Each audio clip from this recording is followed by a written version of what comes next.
হিন্দু ভারত, জৈন ভারত, বৌদ্ধ ভারত, খ্রিস্টান ভারত, এতগুলো ভারতের মাঝে দাঁড়িয়ে আমি ফিরোজা, একটি ভারতীয় মেয়ে।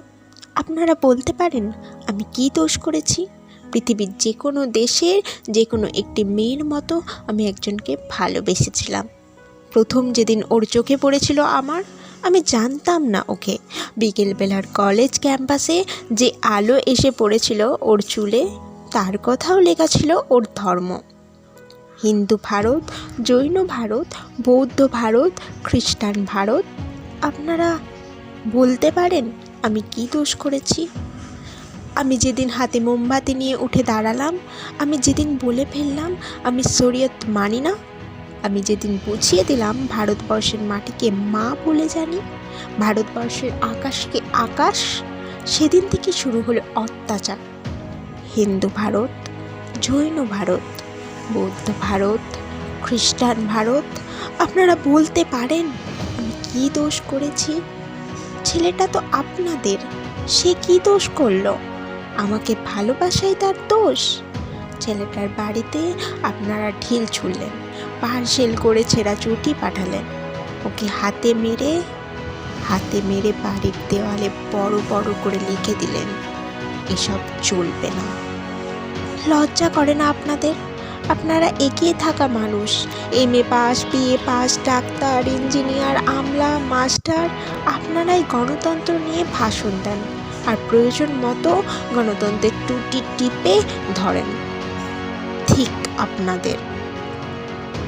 আমি কি ছোটবেলায় ভোরের আলোয় সরস্বতী পুজোর ফল কাটিনি?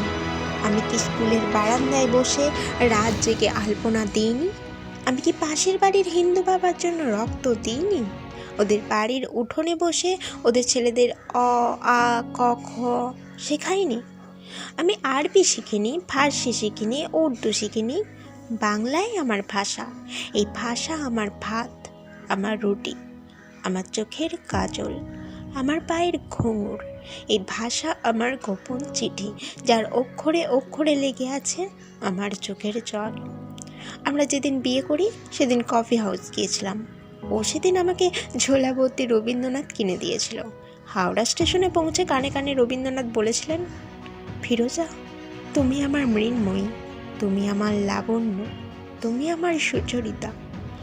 সেদিন রাতে কি হয়েছিল জানি না, কি ঘটেছিল ওদের বাড়িতে, কি ঘটেছিল ওদের পাড়ায়, কি করেছিল ওদের বাবা কাকা, সেটা আজও আমি জানি না। কিন্তু তার পরের দিন ওকে আর কোথাও খুঁজে পাওয়া যায়নি। ও কোথায় চলে গেল আমি জানতে পারিনি। এই আপনাদের ভারতবর্ষ, এই আমাদের ভারতবর্ষ। আমি একজন সাধারণ মেয়ে, অথচ বাড়িতে, পাড়ায়, অফিসে, পুজোর প্যান্ডেলে, বিয়ে বাড়িতে, অন্নপ্রাশনে এখনও আমাকে নিয়ে ফিসফাস। ডাক্তারের কাছে যাই ফিসফাস, কলেজে ঢুকি ফিসফাস, বাজারে যাই ফিসফাস, যে হাউসিং এ থাকি সেখানেও চলতে থাকে অবিরাম লুকোচুরি। ওটা লুকোচুরি নয়, ওটা ফিসফাস নয়, ওটা আপনাদের গভীরে লুকিয়ে থাকা এক একটা সুপ্ত গুজরাট।